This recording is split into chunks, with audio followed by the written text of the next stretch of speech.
الله تبارك وتعالى في كلام العظيم أعوذ بالله من الشيطان الرجيم بسم الله الرحمن الرحيم قل إن كنتم تحبون الله فاتبعوني يحببكم الله صدق الله مولانا العظيم وصدق رسوله النبي الكريم الأمين المكين الرؤوف الرحيم وقال الله تبارك وتعالى في شان حبيبه في حسن حبيبه في عزة نبيه في مقام حبيبه في رفعة حبيبه آمرا ومخبرا إن الله وملائكته يصلون على النبي يا أيها الذين آمنوا صلوا عليه وسلموا تسليما اللهم صل على سيدنا ومولانا محمد وعلى آل سيدنا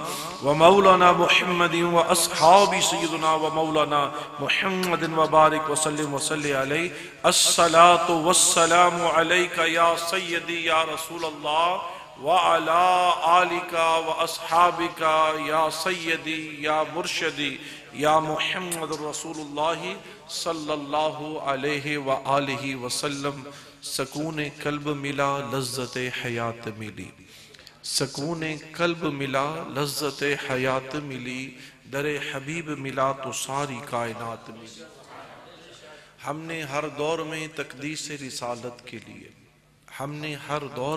تقدیس رسالت کے لیے وقت کی تند ہواؤں سے بغاوت کی ہے سلسلہ چھوڑ کر سیاست کا فسوں فقط ایک نام محمد سے محبت کی ہے صلی اللہ علیہ وآلہ وسلم سلسلہ چھوڑ کر سیاست کا فسوں فقط ایک نام محمد سے محبت کی ہے صلی اللہ علیہ وسلم کیونکہ یہ وہ نام ہے جو کوئی کام بگڑنے نہیں دیتا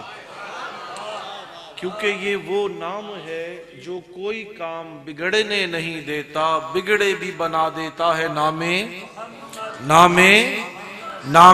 محمد صلی اللہ علیہ وآلہ وسلم کوئی معبود نہیں سوائے اللہ سبحانہ وتعالی کے اور جو اللہ سبحانہ وتعالی نے چاہا وہی ہو کر رہا اور وہی ہو کر رہے گا کروڑا درود و سلام ہو ہم سب کے آقا و مولا حضرت جناب محمد مصطفیٰ احمد مجتبیٰ صلی اللہ علیہ وآلہ وسلم کی ذات عالی پر آپ کی پاکیزہ آل پر آپ کے تمام اصحاب پر اور قیامت کی صبح تک آپ سے عشق کرنے والوں پر آپ کی محبت کا دم بھرنے والوں پر آپ کے میلاد پاک کی محفل میں آنے والوں پر آپ کے میلاد پاک کی محفل سجانے والوں پر اور آپ کی اتباع پاک میں اپنی زندگیاں گزارنے والوں پر اللہ سبحانہ وتعالی کی کروڑ رحمتوں کا نزول ہوتا رہے حمد و صلاة کے بعد واجب احترام واجب قدر میرے کلمہ گو بھائیوں بزرگوں بچوں السلام علیکم ورحمۃ اللہ وبرکاتہ اللہ سبحانہ وتعالی کا بے حد و بے شمار احسان ہے کہ رب ذوالجلال نے ایک مرتبہ پھر سے ہمیں اپنے قریب ہونے کی توفیق عطا فرمائی اللہ سبحانہ وتعالی نے لجپالی فرمائی لجپال نے کرم فرمایا ہمیں مہمان بنایا اور خود میزبان بنا بیٹھا ہے اب کوئی پوچھ سکتا ہے کہ بھئی اللہ میزبان اور ہم مہمان اللہ میزبان اور ہم مہمان ویسے بھی تھوڑی دیر پہلے نہ بڑا ایک عجیب سا معاملہ ہوا ہے تو میں عنوان کی طرف چلنے سے پہلے کیونکہ آپ نے بس ذہن میں یہ رکھنا ہے کہ عنوان محبت ہے اور ویسے اللہ والے جو ہے نا ان کو تو ادھر ادھر کی بات سے یا ادھر ادھر کے معاملے سے فرق نہیں پڑتا کیونکہ وہ خود محبت والے ہیں تو پھر محبت کی بات ہی کرتے ہیں تو ہمیں درس جو ہے نا وہ محبت کا ہی ہے لیکن تھوڑا سا نا کیونکہ ہدایت ایک ایسا نور ہے جو اگر کسی کو نصیب ہو جائے تو پھر کوشش کرنی چاہیے کہ یہ نور بڑھتا جائے میں ابھی تھوڑی دیر پہلے نا وضو کر کے باہر نکلا تو ایک بیٹھک جس کے اندر وہ وضو خانہ جس کے اندر میں گیا اور وہاں سے جب میں واپس آنے لگا نا تو میں نے کچھ ابواب دیکھے وہاں پر، اور یہ کسی کے لیے نہیں ہے، یہ میں کسی پر پن پوائنٹ نہیں کر رہا، میں کوئی فنگر پوائنٹ نہیں کرنے کی کوشش کر رہا، لیکن سب کے لیے یہ ہدایت کا نور، یہ میرے لیے بھی۔ تو میں نے دیکھا کہ وہ، کیونکہ مسجد سے تو میں ہو کر گیا تھا تو میں نے دیکھا تھا کہ یہاں پر کتنے سے لوگ ہیں، لیکن جب یہ سامنے میں بیٹھک میں گیا تو میں نے دیکھا کہ مسجد آدھے سے زیادہ خالی پڑی ہے اور یہ بیٹھک بھری ہوئی ہے۔ جی یعنی مسجد میں کم لوگ ہیں، بیٹھک بھری ہوئی ہے۔ اب کیونکہ میں مہمان ہوں، اب ناراضگی جو ہے نا وہ نہیں ہونی چاہیے، تو میں نے اس لیے ادھر کچھ بول تو نہیں سکا، میں نے تھوڑی سی کوشش ضرور کی، میں نے کہا کہ یار اللہ کا گھر چھوڑ کے ادھر بیٹھنا، جی اب دیکھو نا وہ بیٹھک ہو سکتا ہے وہ ادھر آنے والے نہ ہو سکتا ہے وہ ادھر ہی بیٹھے ہو سکتا ہے وہ مہمان ہو کسی کے، میزبان نے ان کو بلایا ہو، وہ معاملہ وہ نہیں ہے، لیکن میں آپ کی جس طرف توجہ دلانا چاہتا ہوں نا، یہ مسجد کی آواز، قرآن پڑھا جا رہا تھا، جب میں ادھر ہوں تو ظاہری بات ہے مجھے ساری آواز جا رہی ہے، تو اگر میرے کانوں میں جا رہی ہے تو یقیناً ان سنگیوں کے کانوں میں بھی جا رہی ہوگی، جی قرآن پڑھا جا رہا تھا تو یقیناً ادھر بھی آواز جا رہی ہوگی۔ اسی طرح ہی حضور علیہ السلام کی بارگاہ اقدس میں، بارگاہ رسالت مآب صلی اللہ علیہ وسلم میں یہ پھول اور یہ موتی بکھیرے جا رہے تھے، تو ظاہری بات ہے یہ بھی آواز جا رہی ہوگی، جی یہ ہدایت بڑھ رہی ہے نا، یہ نور بڑھ رہا ہے، یہ قرآن ہے، شفا ہے نا، شفا بڑھ رہی ہو، نور پھیل رہا ہو، خوشبو بکھیری جا رہی ہو، رحمتیں اتر رہی ہو، کرم ہو رہا ہو، لجپالی فرما رہا ہو، اور لوگ اللہ کی چوکھٹ کو چھوڑ کر کسی کی چوکھٹ پر بیٹھے ہوں۔ آپ یہ حساب لگائیں، میں ان کو قصوروار، کسی کو بھی قصوروار نہیں ٹھہرا رہا، لیکن میں آپ کو یہ بتانا چاہتا ہوں، دیکھو نا وہ کسی کے مہمان، میں نے تو پہلے ہی کہا ہے نا، ہو سکتا ہے وہ ان کا مقصد ہی نہ ہو آج محفل کا، لیکن کیونکہ آواز ان کے کانوں تک چلی تو گئی ہے نا، تو ہم تو یہی ماننے والے ہیں کہ یار کا نام ہی وہ خوشبو ہے، جدھر تک پہنچ جاتی ہے وہ خود ہی کھینچے چلے آتے ہیں۔ ذکر جے سونے دا ہے، جس کی وجہ سے ہم آئے ہیں، جس کے لیے تخلیق کی ہے، جس کی تعریف و توصیف کے لیے کان ملے ہیں سننے کے لیے، اور جس کا ذکر کرنے کے لیے یہ لب دیے گئے ہیں، یہ وجود دیا ہی ان کے نقش قدم پر چلنے کے لیے ہے، تو اگر پھر بھی ان کا ذکر ہو رہا ہو، ان کی بات ہو رہی ہو، ان کی نعت پڑھی جا رہی ہو، اور پھر ادھر وہ اپنی گپیں چل رہی ہوں، وہ اپنے معاملات ہوں، یار تمہیں اللہ اپنا مہمان بننے کا کہہ رہا ہے۔ اب یہاں پر ایک سنیں، وہ کسی کی بیٹھک میں بیٹھے ہیں، کسی کے مہمان بن کر آئے ہیں، حدیث پاک کا مفہوم بیان کرتا ہوں۔ حضور علیہ السلام نہ صحابہ کرام میں موجود تھے، حضور علیہ السلام نے صحابہ کرام سے فرمایا، آپ نے پوچھا اے میرے صحابہ یہ بتاؤ کہ اگر کوئی کسی کا مہمان آئے تو میزبان اس کی کیسی خاطر تواضع کرے گا، میزبان اس کے ساتھ کیسا سلوک کرے گا، میزبان اس کے ساتھ کیسے پیش آئے گا، کیسا دسترخوان ہوگا، کیسا کرم ہوگا؟ عرض کرنے لگے یا رسول اللہ صلی اللہ علیہ وآلہ وسلم، سب کچھ آپ پر قربان ہو، میرے آقا جیسا میزبان ہوگا نا، جتنا بڑا میزبان ہوگا اتنا بڑا دسترخوان ہوگا، مولا جتنا بڑا میزبان ہوگا، جتنا اعلیٰ میزبان ہوگا، جتنا عرفہ میزبان ہوگا، جتنی وہ عزت والا ہوگا اتنی مہمان کو عزت دی جائے گی، جتنا وہ اعلیٰ ہوگا اتنا ہی اعلیٰ پیش آئے گا، جتنا بڑا مہمان نواز ہوگا اتنی بڑی ہی خدمتیں کی جائیں گی، اسی طریقے سے مہمان نوازی کی جائے گی۔ حضور علیہ السلام فرمانے لگے پھر سنو، حدیث پاک کا مفہوم حضور علیہ السلام نے فرمایا سنو، جو اللہ کے گھر میں آتا ہے وہ اللہ کا مہمان ہوتا ہے، اللہ اس کا میزبان ہوتا ہے۔ جو اللہ کے گھر میں آ جاتا ہے پھر وہ مہمان بن جاتا ہے، اس کا میزبان اللہ بن جاتا ہے۔ تو آپ شاید یہ سوچ کے مسجد میں نہ آ رہے ہوں، یا آپ کو ہو سکتا ہے پیر سے کوئی معاملہ ہو سکتا ہے فقیر سے کوئی معاملہ ہو سکتا ہے کہ آپ رمضان صاحب سے کہہ رہے ہو کہ بھئی ہم نہیں، میری کو بنتی نہیں ہے، میری یہ بات ہوتی نہیں ہے، مجھے بلایا نہیں گیا۔ اور یار آپ یہ نہ دیکھو کہ آپ کو کون بلا رہا ہے، آپ یہ دیکھو گھر کس کا ہے، آپ یہ دیکھو گھر کس کا ہے، آپ یہ دیکھو در کس کا ہے، آپ یہ دیکھو ذکر کس کا ہے۔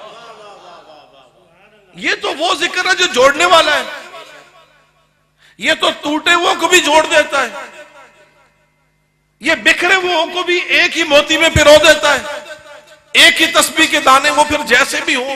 لیکن مجھے اس چیز کا تھوڑا افسوس ہوا، میں نے کہا قصور ان کا نہیں ہے، قصور مجھے لگتا ہے کہ ہماری تربیت کا ہے۔ اگر تربیت میں ڈالی ہوتی نا حضور علیہ السلام کی محبت،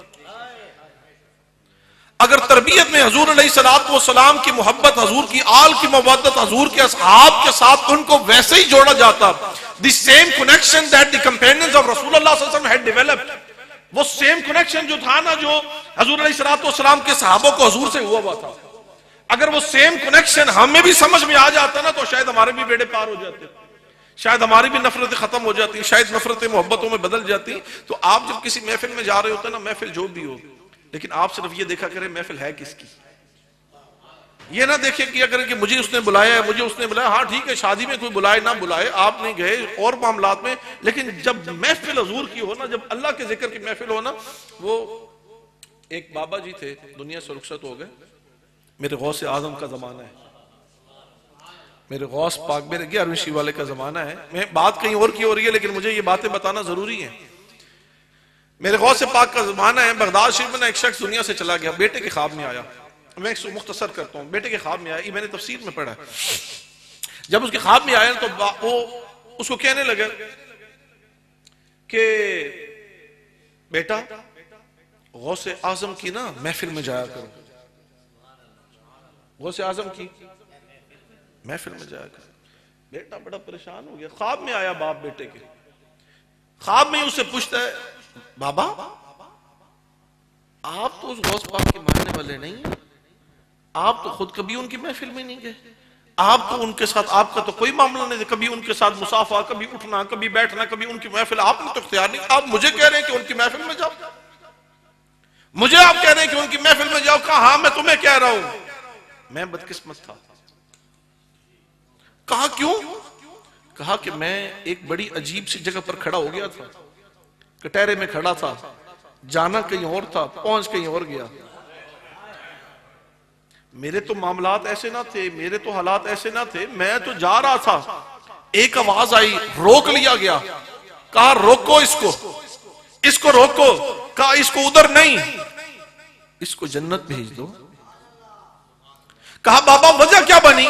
کہا وجہ صرف ایک یہ بنی کہ مجھ سے 3 سوال ہوئے، مجھ سے رب کعبہ نے 3 سوال، مجھے حاطف سے غیبی سے آواز آئی اور 3 سوال ہوئے۔ پہلا یہ سوال تھا، اے میرے بندے تو جہاں سے آیا ہے تو یہ بتا کہ جس جگہ سے تو آیا ہے وہاں پر میرا ایک محبوب، میرا ایک یار، میرا ایک سنگی غوث اعظم ہے، کیا کبھی ان سے ملاقات کی ہے؟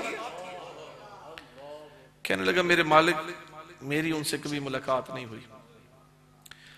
پھر کہنے لگے کہ ادھر سے ایک اور آواز آئی، فرمایا تو یہ بتا تو نے ملاقات نہیں کی، چل تیری بدقسمتی، کبھی ان کی محفل اٹینڈ کی ہے، کبھی ان کی بارگاہ میں بیٹھا ہے، کبھی ان کی صحبت اختیار کی ہے؟ میرے مالک میں ان کا ماننے والا نہ تھا، انہیں جانتا نہ تھا، میں نے کبھی ان کی محفل بھی اٹینڈ نہیں کی، میں نے ان کی صحبت بھی اٹینڈ نہیں کی، میں وہ خوشبو نہیں پا سکا، مجھے ان کا وہ نور جو ہے نا صحبت کا، وہ سرور مجھے نہیں نصیب ہو سکا۔ میرے لجپال وہ جب رحم کرنے پہ آئے نا، جب وہ بخشنے پہ آئے نا، ڈھونڈے ہے تیری رحمت بخشش کے 100 بہانے، جب اس نے کرم فرمانا ہو نا تو پھر اللہ سبحانہ وتعالی نے ایک اور موقع دیا جا رہا، فرمایا اللہ کے بندے تو ان سے ملا بھی نہیں، مصافحہ بھی نہیں کیا، ان کی محفل بھی نہیں بیٹھا، یہ بتا کہ میرے غوث کا لنگر کھایا کبھی؟ میرے غوث کا لنگر کھائے وہ نصیب ہوئے یا نہیں ہوا؟ عرض کرنے لگا میرے مالک مجھے وہ بھی نہیں نصیب ہوا، میں بڑا ہی بدقسمت، نہ ان سے ملاقات ہوئی، آپ کا یار تھا، آپ کا یار تھا، آپ سے محبت کرتا تھا، آپ اس سے محبت کرتے تھے، میں نہ مل سکا، نہ مجلس میں بیٹھ سکا، نہ وہ خوشبو پا سکا، نہ ان کا لنگر کھا سکا۔ کہنے لگے اللہ سبحانہ وتعالی نے اتنی لجپالی کے سارے دروازے کھول، کرنے لگا وہ وقت تو مل بھی نہیں سکا، تو ان کے پاس بیٹھ بھی نہیں سکا، تو ان کا لنگر بھی نہیں سکھا سکا، اور یہ بتا کبھی میرے غوث اعظم کے دروازے سے گزرے؟ کبھی میرے غوث پاک کے دروازے سے گزرا ہے؟ عرض کی میرے مالک ہاں، ایک دن غوث اعظم کی محفل ہو رہی تھی، دیوانے پروانے بیٹھے ہوئے تھے، کرم ہو رہا تھا، بڑھ رہا تھا، میں آوازیں آ رہی تھی، مجھے پتا تھا محفل ہو رہی ہے، اور میں ان کی چوکھٹ کے پاس سے گزر رہا تھا۔ تو کہنے لگے میرے رب نے فرمایا تو میرے محبوب کی، تو میرے غوث کی، غوث اعظم کی 11ویں والے کے دروازے سے گزرا ہے، اس کے دروازے کے گزرنے کی برکت سے آج میں نے تجھے بخش دیا۔ یار کوئی میرے غوث پاک کے دروازے سے گزرے تو اللہ اس کو بخش دیتا ہے، تو جو اللہ کے گھر میں آ کر بیٹھ جائے، جو حضور کی محفل میں آ کے بیٹھ جائے، جو حضور علیہ السلام سے اپنا کنیکشن مضبوط کرنے کے لیے آ جائے، رب اس کے ساتھ کیا معاملہ کرتا ہوگا۔ اور کسی فقیر نے آ کے پھر صحیح بولا نا کہ اٹھ فریدہ ستیاں، اوے اٹھ فریدہ ستیاں، تو میلہ ویکھن جا، جے کوئی بخشیا مل جاوے تے تو بھی بخشیا جا، جے کوئی بخشیا مل جاوے تے تو بھی بخشیا جا۔ اللہ سبحانہ وتعالی نے نا کرم کی، فضل کے نا دروازے کھول دیے، اپنا اتنا کرم فرمایا۔ تو میں کہنا آپ کو بتانا یہ چاہ رہا ہوں کہ میرے غوث پاک کی کوئی چوکھٹ کے پاس سے گزر جائے، اللہ اس کی بھی بخشش فرما دیتا ہے۔ تو میری بات سنو، جو اللہ کے گھر کے سامنے بیٹھا ہو، جو اللہ کے گھر کے سامنے بیٹھا ہو، پھر اس کو اتنی تو توفیق ہونی چاہیے نا یار، تو سامنے بیٹھا ہے، تو کسی کی بیٹھک میں بیٹھا ہے، کیوں نہیں اللہ کی بیٹھک میں بیٹھتا؟ اللہ کا گھر یعنی وہ اس کے لیے مہمان بنا ہے نا، اس کا مہمان بنا ہے، تو اللہ کا مہمان کیوں نہیں بنتا؟ تو میں یہ کیوں نہیں سمجھ آتی کہ اللہ چاہتا ہے کہ تو میری طرف آ، اے بندے تو میری طرف آ، اور بندہ ہے کہ دوری ہوتا جا رہا ہے، بندہ دوری ہوتا جا رہا ہے۔ اللہ سبحانہ وتعالی ہمیں قریب آنے کی توفیق عطا فرمائے۔ اور قریب ہم پتہ کیسے آ سکتے ہیں؟ صرف محبت سے، قریب محبت سے آ سکتے ہیں۔ حضور علیہ السلام نے نا اپنی امت کو نا جس چیز کی تلقین خاص کی ہے نا، وہ اپنی محبت کی ہے۔ حضور علیہ السلام نے امت کو بچانے کے لیے نا ایک ہی چیز کی، ایک ہی ہدایت کا نور دی ہے، ایک ہی بات کی ترغیب فرمائی ہے، اور وہ بات کیا ہے؟ فرمایا مجھ سے محبت کرو، فرمایا میری محبت اپنے اوپر فرض کر لو۔ میں نے ایک آیت پاک آپ سب کے سامنے تلاوت کرنے کا شرف حاصل کیا ہے۔ رب کعبہ فرماتا ہے کہ محبوب آپ انہیں فرمائیں، قل ان کنتم تحبون اللہ، کہ محبوب فرمائیں کہ اگر یہ مجھ سے محبت کرنا چاہتے ہیں، یعنی اگر آپ اس کا ایگزیکٹ معنی دیکھیں نا کہ یہ اگر مجھ سے محبت کرنا چاہتے ہیں، یعنی یہ چاہتے ہیں کہ یہ میرے محب بن جائیں، یہ میرے محب بن جائیں۔ محب وہ ہوتا ہے جو محبت کرتا ہے۔ اگر یہ میرے محب بننا چاہتے ہیں، اگر یہ مجھ سے محبت کرنا چاہتے ہیں، پھر میرے مولا کیا کریں؟ فَاتَّبِعُونِی، آپ کی اتباع کریں۔ یحببکم اللہ، محبوب یہ اگر مجھ سے محبت کے طلبگار ہیں، مجھ سے محبت کرنا چاہتے ہیں، مجھ تک پہنچنا چاہتے ہیں، میری پہچان حاصل کرنا چاہتے ہیں، میری معرفت حاصل کرنا چاہتے ہیں، مجھ تک رسائی حاصل کرنا چاہتے ہیں، تو آپ کی اتباع کریں۔ تو کیا ہوگا جب یہ آپ کی اتباع کریں گے تو کیا ہوگا؟ مولا فرمایا یہ صرف میرے محب نہیں بنیں گے، صرف یہ میرے محب نہیں بنیں گے، بلکہ میں، وہ اللہ فرما رہا ہے، میں انہیں اپنا محبوب بنا لوں گا۔ یحببکم اللہ، فرمایا میں ان سے محبت کروں گا۔ اچھا اب میں یہاں پر بتانا کیا چاہتا ہوں، اتباع فرمایا گیا، لفظ یوز ہوا اتباع کا۔ اتباع کیسے ہوتی ہے؟ اتباع محبت سے ہوتی ہے۔ اللہ پاک پیروی فرما سکتا تھا کہ پیروی کرو میرے محبوب کی، وہ فرما سکتا تھا اطاعت کرو میرے محبوب کی، فرما سکتا تھا، لیکن یہ نہیں فرمایا، فرمایا اتباع کرو۔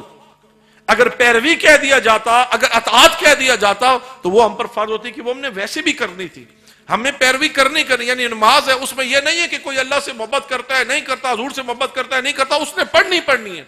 زکوٰۃ ہے، بندے نے دینی ہے، اس پہ فرض ہے، اس سے محبت کا کوئی عمل دخل نہیں ہے، وہ تو دینی ہے، اس پہ حساب ہونا ہے۔ اسی طرح چلتے جاؤ، روزے ہیں، فرض کیے گئے ہیں مسلمانوں پہ، وہ کرنے ہیں، اس سے محبت کا نہیں محبت کا، ماننے کا نہ ماننے کا، اس سے کچھ کا کوئی جواز نہیں ہے، یہ ساری چیزیں۔ لیکن اتباع کا تعلق عین محبت سے، اس کا تعلق عین محبت سے۔ اتباع وہی کرے گا جو محبت کرتا ہے۔ پیروی والوں کی بات نہیں ہو رہی، پیروی تو کرنی ہے نا، وہ جو چیزیں فرض ہیں وہ تو کرنی کا، حضور نے نماز پڑھی اور حکم دیا، ہم نے پڑھنی ہے جی۔ حج کا حکم دیے جو صاحب استطاعت ہے اس نے کرنا ہی کرنا ہے، روزے کا حکم دیے دینا ہی دینا ہے، جس پر زکوٰۃ فرض ہے اس نے دینی ہی دینی ہے. لیکن یہ جو اتباع ہے نا، اس کا ڈائریکٹلی کنیکشن جو ہے نا محبت سے، اس کا ڈائریکٹلی کنیکشن محبت سے ہے. ایک چھوٹی سی میں آپ کو صرف اگزامپل دینے کے لیے، یعنی اتباع ہے کیا؟ حضور علیہ الصلوۃ والسلام کے 2 غلام ہیں، وہ چل کے جا رہے ہیں، 2 پہاڑیوں کے درمیان میں پانی کھڑا ہے، ایک آگے گزر جاتے ہیں، اور میں اکثر یہ مثال دیا کرتا ہوں، ایک آگے گزر جاتے ہیں صحابی حضور کے، ایک پیچھے رہ جاتے ہیں. اب جو پیچھے رہ گئے نا وہ سوچ میں پڑ گئے ہیں، وہ جو آگے چلے گئے نا وہ پیچھے جب دیکھتے ہیں نا تو یہ جو پیچھے رہ گئے نا وہ انہیں کہتے ہیں کہ وہ آپ کیوں کھڑے ہو گئے؟ پانی اتنا گہرا نہیں ہے، پانی اتنا گہرا نہیں ہے، آپ اندر آ سکتے ہیں. تو وہ جواب کیا دیتے ہیں؟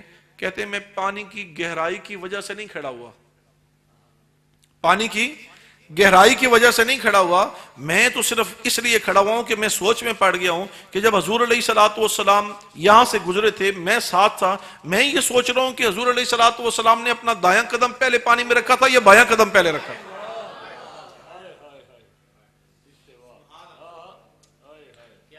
یہ ہے اتباع. کیا حضور نے فرمایا تھا کہ میں پانی میں گزرتے ہوئے جب میں یہاں سے گزروں تو میں جب دائیں قدم رکھوں گا تو تم نے بھی دایاں رکھنا ہے، میں بایاں رکھوں گا تو تم نے بھی بایاں رکھنا ہے؟ کیا قرآن نے یہ فرمایا کہ میرا محبوب اگر ادھر ہونے لگے تو تم بھی ادھر ہو جانا، ادھر ہونے لگے تو تم بھی ادھر ہو جانا؟ یہ ہوتا ہے اتباع سے، یہ ہوتا ہے اتباع سے. وہ جو حضور علیہ الصلوۃ والسلام کے سارے صحابی جہاں پر آپ وضو کرتے تھے تو پانی کے قطرے جو چن کے اپنے جسم پر ملتے تھے، کیا قرآن میں کہیں یہ لکھا ہے؟ کیا حضور نے اس کا حکم فرمایا کہ تم نے یہ کرنا ہے کہ میں وضو کر رہا ہوں تو تم سارا پانی اس کو جمع کرتے رہنا، اپنے چہرے پہ بھی پھیرنا، اپنے دل پہ بھی پھیرنا، اور باقی سب میں بھی اسی طرح تقسیم کرنا؟ نہیں، یہ ہوتا ہے اتباع سے. یہ صحابہ کرام کی محبت تھی، اور محبت کا ڈائریکٹ کنیکشن ہے اتباع سے. اب آپ کو یہ سمجھ آ گئی ہے کہ پیروی کیا ہوتی ہے، اطاعت کیا ہوتی ہے، اور اتباع کیا ہوتی ہے. اچھا، اتباع کا ڈائریکٹ تعلق جو ہے نا وہ محبت سے ہے. اب حضور علیہ الصلوۃ والسلام نے اپنی امت کو اپنی محبت کی تلقین کی اور یہ فرما دیا، بڑے واضح الفاظ میں فرما دیا کہ میری محبت اپنے اوپر فرض کر لو، میری محبت اپنے اوپر فرض کر لو، یعنی میری محبت اپنے اوپر لاگو کر لو. میری محبت کے بغیر، یعنی صحابہ کرام کا تو یہ حالت تھی کہ انہیں تو حضور علیہ الصلوۃ والسلام کے دیدار کے بغیر نا، اگر میں یہاں تک بھی کہوں نا کہ سانس بھی نہیں آتا تھا، تو ایسا بھی آپ سمجھ لیں سانس بھی نہیں آتا تھا. یعنی جب تک دیدار یار، یہ جو شعر پڑھے جا رہے تھے، یہ جس کا مفہوم یہ ہے کہ النظر الی وجہک یا رسول اللہ صلی اللہ علیہ وسلم، کہ آنکھیں ابو بکر کی ہو اور چہرہ یار کا ہو. یہ کیا ہے؟ کیا حضور نے ایسا کہا تھا کرنے کو؟ کیا اللہ نے کہا ایسا کرنے کو؟ کیا کہا ہے کہ نہیں ان کے بغیر رہنا ہی نہیں، ان کے بغیر کھانا ہی نہیں، ان کے بغیر پینا؟ کیا بلال حبشی کو کسی نے یہ کہا تھا کہ جب محبوب کا نام آئے اور تجھے دیدار نہ ہو تو گر پڑنا؟ وہ جو بے ہوش ہو گئے تھے کس وجہ سے بے ہوش ہو گئے تھے؟ اور پھر وہ جو اتنا عرصہ دراز جو مدینہ پاک میں جا نہیں سکے، اور بھائی مدینہ پاک ہے، حضور کا دارہ کیوں نہیں گئے؟ وہ محبت تھی نا، ان کے بغیر رہنا نہیں نہ جاتا تھا. وہ حضرت صوبان کو جو حضور نظر نہیں آ رہے تھے، جو کچھ دن یکدم نظر آتے تھے، ایک دن چلے گئے جہاد پر چلے گئے، کچھ دن نظر نہیں آئے، ان کی کیا حالت ہو گئی تھی؟ وہ حالت کیا تھی؟ وہ محبت تھی نا.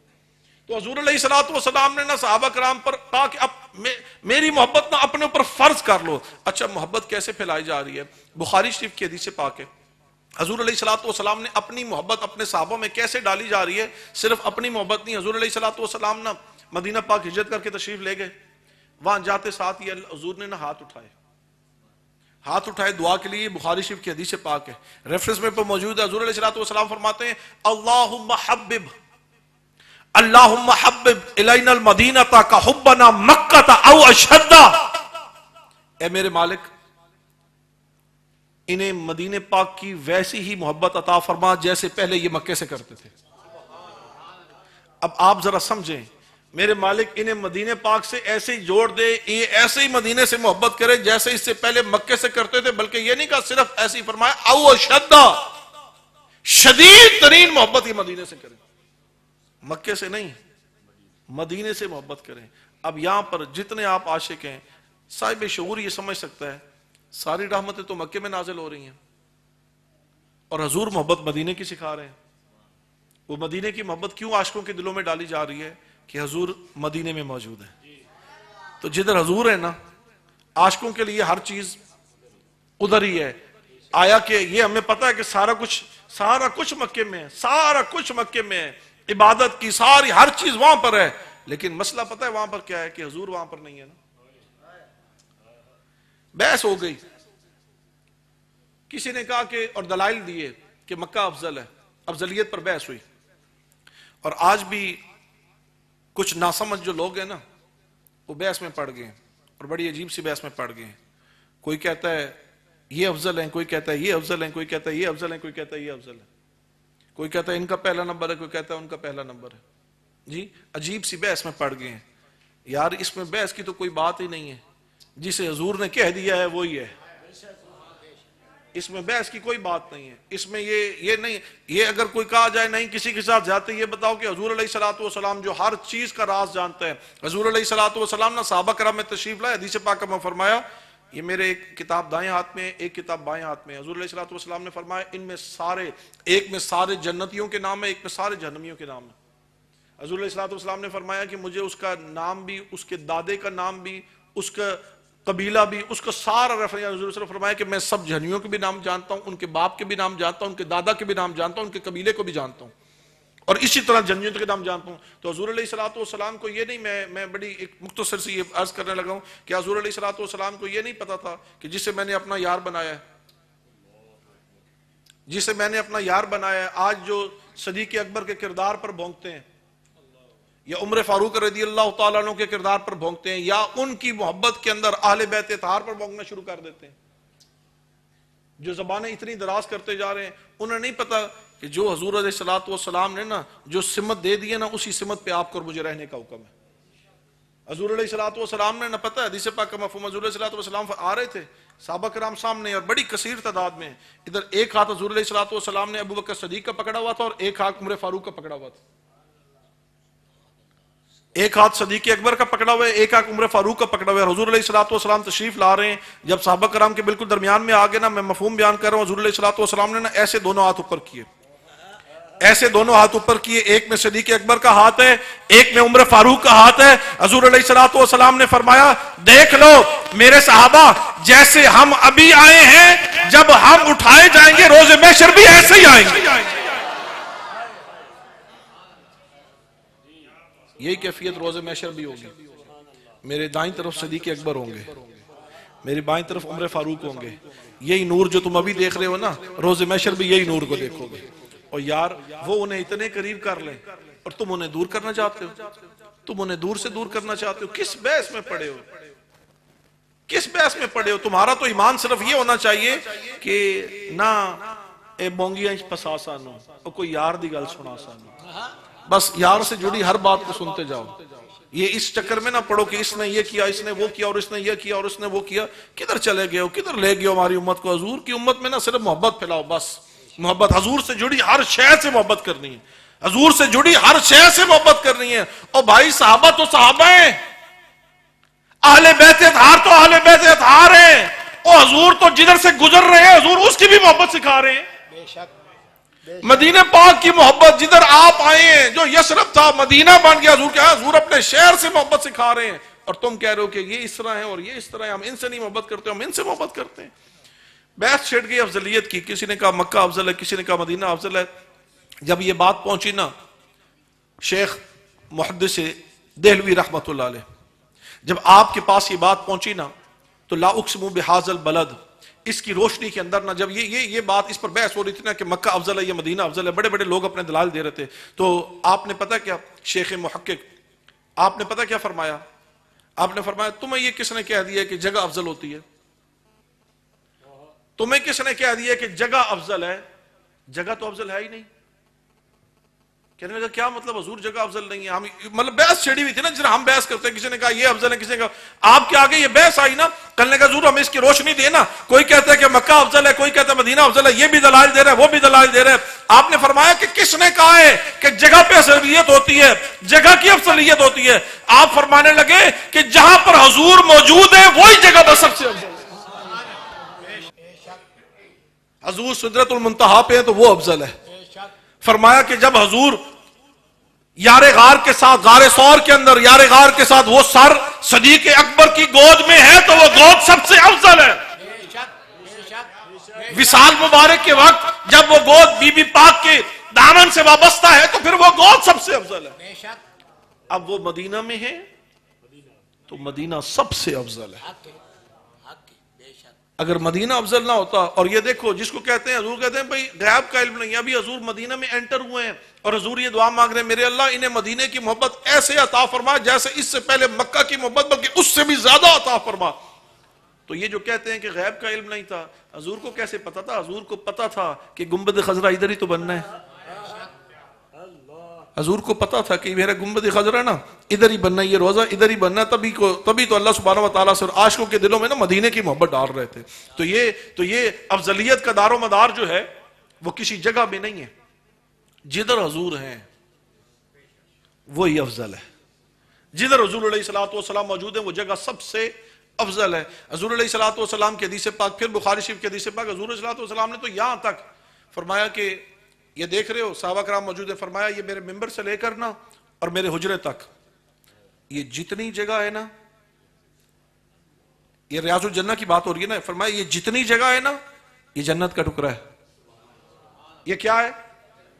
اچھا اب آپ ساری کی ساری، اور میں یہ چیلنج کر کے کہتا ہوں، آپ سارا قرآن کھول لیں، آپ ساری حدیث کھول لیں، سارا کچھ کھول کے دیکھ لیں، پہلے سے لے کر اور اینڈ تک کھول کے دیکھ لیں، کہیں پر بھی کسی ایک جگہ پر بھی یہ نہیں آئے گا کہ مکہ پاک کے اندر، حالانکہ مکہ ہے اللہ کا گھر ہے، لیکن کسی ایک جگہ پر بھی یہ نہیں آئے گا کہ ادھر کوئی بھی ایک بلشت بھی جنت کی جگہ ہے. یعنی ایک انچ بھی یہیں پر یہ نہیں آ سکتا کہ یہ جنت کی جگہ ہے. لیکن حضور علیہ الصلوۃ والسلام فرما رہے ہیں میرے ممبر سے لے کر میرے حجرے تک یہ جتنی جگہ ہے، یہ جتنی جگہ ہے یہ جنت کا ٹکڑا ہے. یعنی یہ جنت تو بتایا اس لیے گیا کہ جب سب کچھ فنا ہو جائے گا نا، سب کچھ فنا ہو جائے گا، لیکن یہ حضور کا گنبد خضرا جو ہے نا، یہ جو حضور کا گنبد خضرا ہے یہ جیسا ہے نا یہ ویسا ہی رہنا ہے، یہ ویسا ہی رہنا ہے. اور ایک اور مبارک بات ہو، جب حضور علیہ الصلوۃ والسلام نے جنت کہہ دی نا، مبارک ان لوگوں کو جو مدینے سے ہو آئے ہیں، جو جنت البقیع میں قدم رکھ کے آئے ہیں، جو ادھر نوافل پڑھ کے آئے ہیں، جو ادھر سے گزر کے بھی آئے ہیں. تو آپ کو پتا ہے آپ شرعی طور پہ کہہ سکتے ہیں، اور یہ بڑے لطف کی بات ہے، آپ شرعی طور پر کہہ سکتے ہیں جو حج اور عمرہ کر کے آئے ہیں، اور صرف وہ نہیں کر کے آئے، جو حضور کے دامن سے وابستہ ہو کے حضور کی محبت کے اندر وہ اس جگہ سے گزر کے آئے ہیں، تو وہ شرعی طور پر کہہ سکتا ہے کہ میں جنت سے ہو کے آیا ہوں. شرعی طور پر وہ کہہ سکتا ہے. اور شرعی طور پر، اور عاشق یہاں پر پتہ ہے کیا کہتے ہیں کہ جسے اللہ ایک دفعہ جنت میں ڈال دے گا نا، کیونکہ یہ جو جنت سے ہوا ہے نا تو انشاءاللہ ہمارا ایمان ہے پھر اللہ جنت سے نکالے گا نہیں. حضور کے عشق کے اندر آپ میری بات کا آپ نے مزہ ہی نہیں لیا.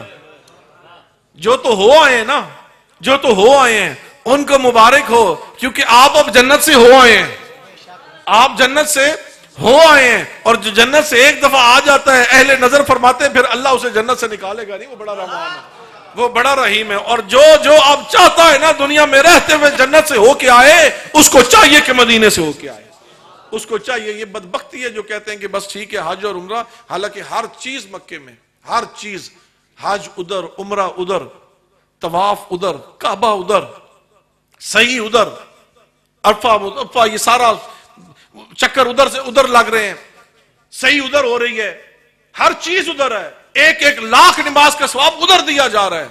لیکن حضور دعا مدینے کی سکھا رہے ہیں، محبت مدینے کی مانگ رہے ہیں کہ ان کو مدینوں کو عاشقوں کو کہ محبت مدینے کی مانگے.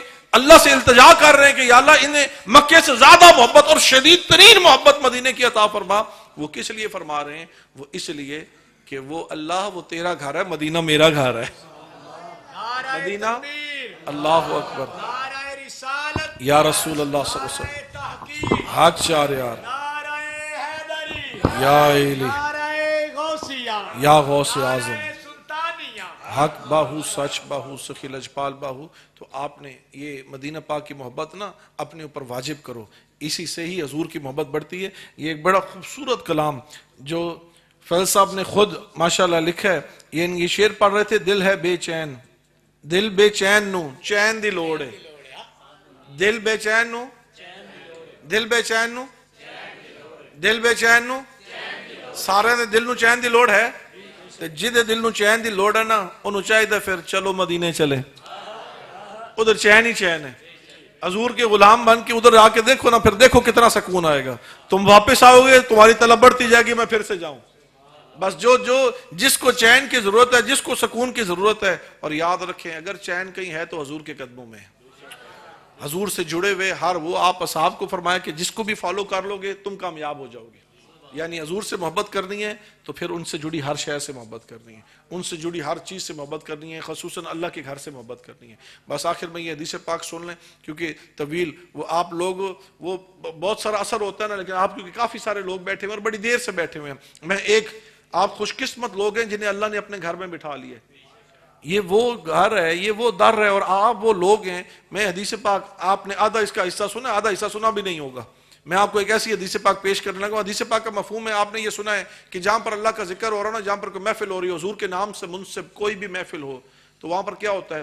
اللہ کے حکم پر فرشتے آتے ہیں. سنتے آئے نا بچپن سے. حضور علیہ الصلوۃ والسلام فرماتے ہیں اللہ کے فرشتے آتے ہیں اور اللہ کے حکم پر وہ رحمتوں کا نزول کرتے ہیں. وہ پروں کو پھیلاتے ہیں جی، اور رحمتیں اترتی ہیں. جہاں پر اللہ کا بندہ یا بندے یا محفل سجی ہوتی ہے، اللہ کا قرآن پڑھا جا رہا ہوتا ہے، اللہ کا ذکر ہوتا ہے، حضور پر درود و سلام ہوتا ہے، ادھر تو سارا کچھ ہی ہو رہا ہے. یعنی میں تو ایک ایک عمل کی بات کر رہا ہوں، ادھر تو سارا کچھ ہی ہو رہا ہے، ادھر تو آل ان ون ہے نا. تو پرندے جو فرشتے ہوتے ہیں وہ پروں کو پھیلاتے ہیں اللہ کے حکم پر. وہ جب پر پھیلتے ہیں تو اللہ کی رحمتوں کا ادھر سے نزول ہوتا ہے. ہم جتنے بھی یعنی اس وقت ہم اللہ کی رحمت کے سائے میں. اچھا اب کیا ہوتا ہے؟ اب اگلا سنیں حصہ حدیث پاک کا.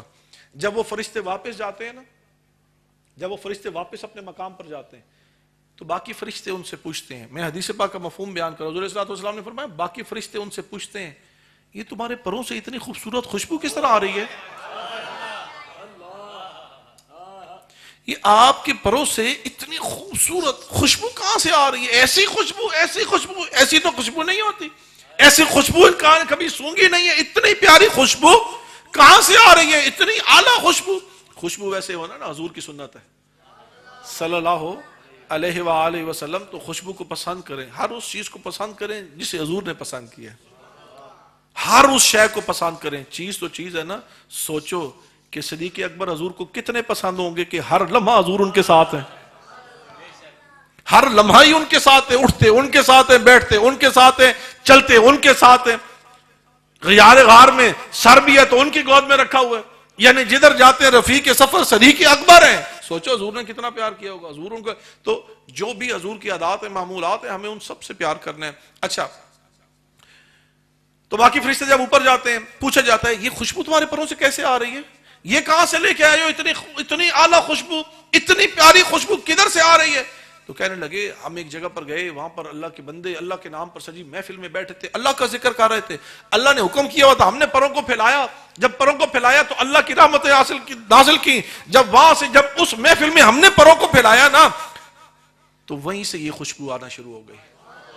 ہمارے پروں سے یہ خوشبو آئی. تو دوسرے فرشتے جیسے یہ سنتے ہیں نا کہ انہوں نے اللہ کی ذکر کی محفل سے یہ خوشبو پائی ہے تو اسی وقت وہ نیچے آتے ہیں اپنی جگہ چھوڑ کر.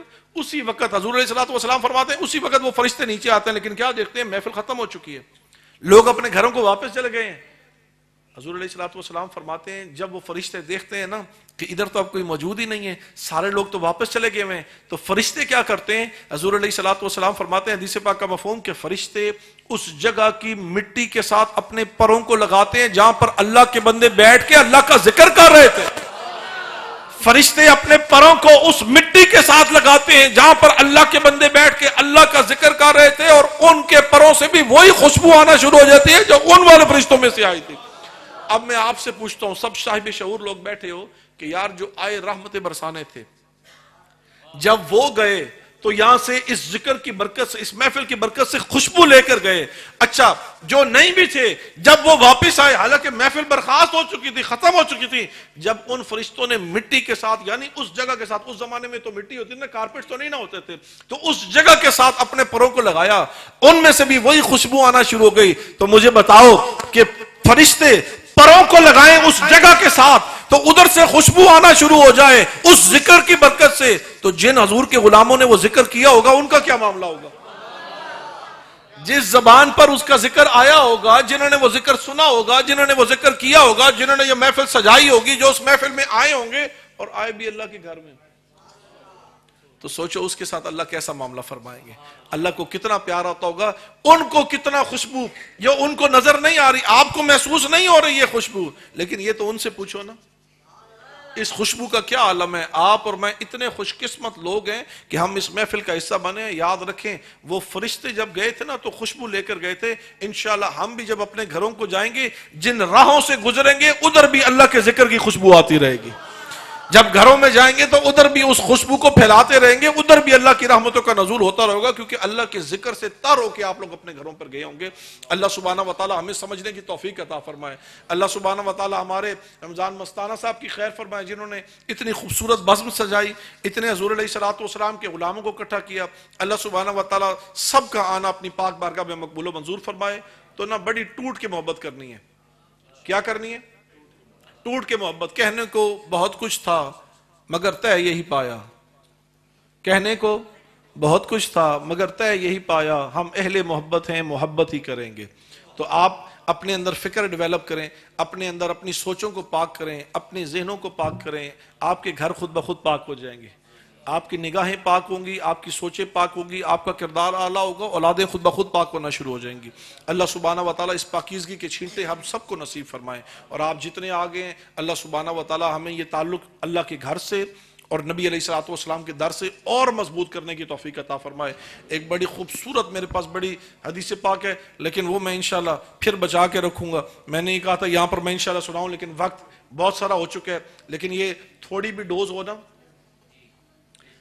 لیکن ڈوز ہو اچھی نا تو اثر کر جاتی ہے، اس کا اثر زیادہ ہوتا ہے۔ تو آپ نے بھی جو ہے نا جتنے حضور کے غلام ہیں، ایک تو جہاں پر محفل ہو رہی ہو نا، یہ خاص طور پر جس طرح میں نے آپ کو اگزامپل دی اور آپ سامنے بیٹھے ہو نا، ذکر محبوب کا ہو رہا ہو اور دیوانے پروانوں کی طرح وہاں پر کٹھے نہ ہو جائیں۔ جی وہ بین بجاتا تھا، ہم بچپن میں وہ سٹوری سنتے تھے، وہ ہارمونیم یا کوئی بین بجاتا تھا اور سارے علاقے کے نا وہ جتنے ریبٹس وہ چوہے ہوتے تھے نا وہ اس کے پیچھے پیچھے جانا شروع ہوتے تھے، تو ادھر تو حضور کے ذکر کی دھن بج رہی ہے، تو پھر بھی عاشق جو ہیں وہ چونٹیوں کی طرح نہ آنا شروع ہو جائیں، تو پھر عاشق تو نہیں نہ ہوئے، پھر عاشق تو نہیں نہ ہوئے۔ محبوب کا تو ایسا ذکر ہے جدھر چھٹ جائے، جدھر چھٹ جائے تو آپ کی اور میری ساری تاریں چھٹ جانی چاہیے، آپ کو اور مجھے پھر سکون نہیں آنا چاہیے، آپ کو اور مجھے آرام نہیں آنا چاہیے، آپ کو اور مجھے جو ہے نا بے سکونی رہنی چاہیے، اور سکون تب آنا چاہیے جب ہم اس محفل میں شامل ہو جائیں۔ اللہ سبحانہ وتعالیٰ ہمیں سمجھنے کی، سمجھ کر عین احکامات مصطفیٰ صلی اللہ علیہ وسلم کے مطابق اپنی زندگی کو گزارنے کی توفیق عطا فرمائے۔ بس زندہ رہیں نا تو حضور کی محبت میں رہیں، زندہ رہنا اس فقیر میں بہت ساری دعائیں ٹھیک ہے آپ کے لیے بھی ضرور کروں گا، میں اپنے لیے بھی ضرور کروں گا، لیکن آپ سے میری درخواست ہے کہ آپ میرے لیے یہ دعا کریں کہ میں زندہ رہوں، میری اولاد زندہ رہے، تو صرف حضور کی محبت میں رہیں، حضور کے عشق میں یہاں سے دنیا سے جائیں، حضور کا عشق یہ آنے والی نسلوں کو بھی نصیب ہو، یہ حضور کے دیوانے، یہ یاد رکھیں آپ کی بھی جو محبت ہے نا اس فقیر کی تو کوئی اوقات نہیں ہے نا، یہ اگر حضور یہ جو عزت ملی ہے نا صرف اور صرف حضور کی وجہ سے ملی ہے صلی اللہ علیہ وآلہ وسلم۔ اللہ سبحانہ وتعالیٰ جتنے آئے ہیں سب کو عزتوں سے مالا مال فرمائے، اور اللہ سبحانہ وتعالیٰ نا اس محبت کو کوٹ کوٹ کے بھر دے، ہمارے صرف ہمارے میں نہیں ہماری آنے والی نسلوں میں بھی حضور علیہ الصلوۃ والسلام کی محبت نہ اللہ پاک کوٹ کے بھر دیں، اتنی محبت بھر دیں، اتنی محبت بھر دیں کہ جو ہمیں دیکھے نا وہ بھی حضور کا دیوانہ ہو جائے، اتنی محبت اللہ پاک ہم میں بھر دے۔ جیسے فضل صاحب نے یہ خوبصورت یہ جو کلام میں کہتا ہوں کہ کہاں سے اترا ہوگا، کہاں سے آ رہا ہوگا، کتنے یہ یعنی محب بننے کی کوشش میں مجھے لگتا ہے یہ محبوب بن گئے ہوں گے، تبھی تو ایسا کلام لکھا جا رہا ہے، اور ایک ایک شعر پہ ہم لوگوں کی یہ حالت ہو رہی تھی، تو مجھے بتائیں جن کے لیے لکھا ہے وہ کتنے خوش ہو رہے ہوں گے۔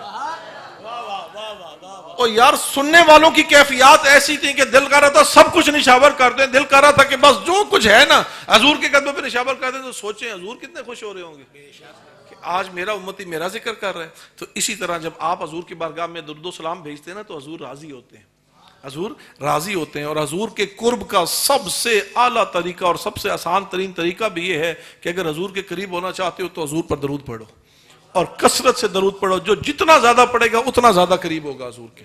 یہ کسی پیر کی، کسی مولوی کی، کسی عالم کی بات نہیں ہے، یہ خود بازبان مصطفیٰ صلی اللہ علیہ وسلم ہمیں یہ حدیث پاک ملتی ہے۔ اللہ سبحانہ وتعالیٰ میں سمجھنے کی توفیق عطا فرمائے، سمجھ کر اللہ پاک ہمیں عمل کی بھی توفیق عطا فرمائے انشاءاللہ۔